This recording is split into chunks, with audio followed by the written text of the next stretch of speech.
રાજ્યમાં વસ્તી ગણતરીની કામગીરી સામે અધ્યાપક મંડળનો વાંધો। અધ્યાપક મંડળે શિક્ષણ વિભાગને લેખિતમાં રજૂઆત કરી છે। જણાવ્યું છે કે પરીક્ષા અને પરિણામ સમયે અન્ય કામગીરી અશક્ય છે। પ્રવેશ પ્રક્રિયાના સમયે ગણતરી સોંપાતા અધ્યાપકોમાં ભારે રોષ છે। વસ્તી ગણતરીના કારણે શૈક્ષણિક કાર્ય પર અસર પડશે। નવી શિક્ષણ નીતિના અમલીકરણના પણ વિઘ્ન આવવાની અત્યારે ભીતિ છે। મહત્વની શૈક્ષણિક કામગીરી વચ્ચે વસ્તી ગણતરીનો ઉગ્ર વિરોધ થઈ રહ્યો છે।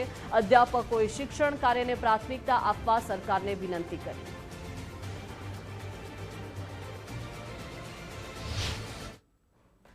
વસ્તી ગણતરી માટે રાજ્યના અધ્યાપકોને કામગીરી માટેના આદેશો કરવામાં આવે છે।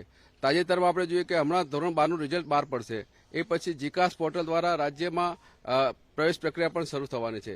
ત્યારે શિક્ષણ સિવાયની કામગીરી જ્યારે સોંપવામાં આવે છે અધ્યાપકોને, ત્યારે હું માનું છું અને અમે સૌ અધ્યાપક મંડળ દ્વારા માનીએ છીએ કે શિક્ષણ સિવાયની જવાબદારી જ્યારે સોંપવામાં આવે છે ત્યારે શિક્ષણ ઉપર એની અસર થતી જોવા મળે છે।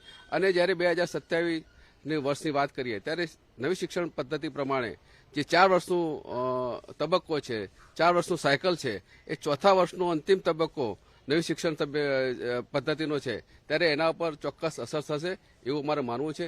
ત્યારે અમે અધ્યાપક મહામંડળ દ્વારા રજૂઆત કરીએ છીએ અને વિનંતી કરીએ છીએ કે અધ્યાપકોને શિક્ષણ સિવાયની જે કામગીરી સોંપવામાં આવે છે તેમાંથી બાકાત રાખવા જોઈએ।